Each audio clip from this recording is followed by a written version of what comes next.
Fast මෙහෙන් දැම්මා එහෙන් ගත්තා.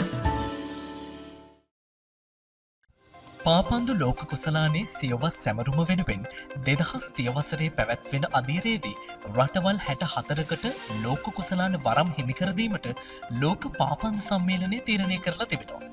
ක්‍රිස්තු වර්ෂ 1930 දී තමයි උරුගුවේ රාජ්‍යයේ සත්කාරකත්වය යටතේ පාපන්දු ලෝක කුසලානය පළවෙනි වරට පවත්වලා තියෙන්නේ. 2030 වසරේදී ඊට වසර 100ක් සම්පූර්ණ වෙනවා.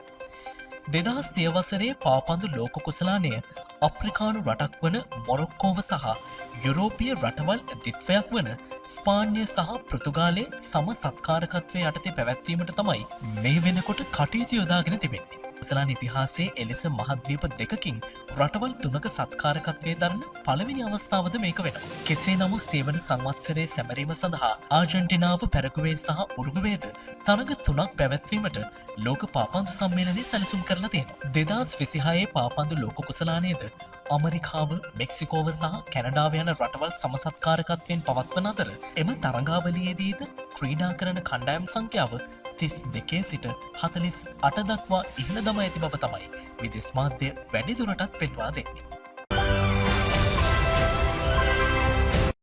ෆාස්ට් මෙහෙන් දැම්මා එහෙන් ගත්තා.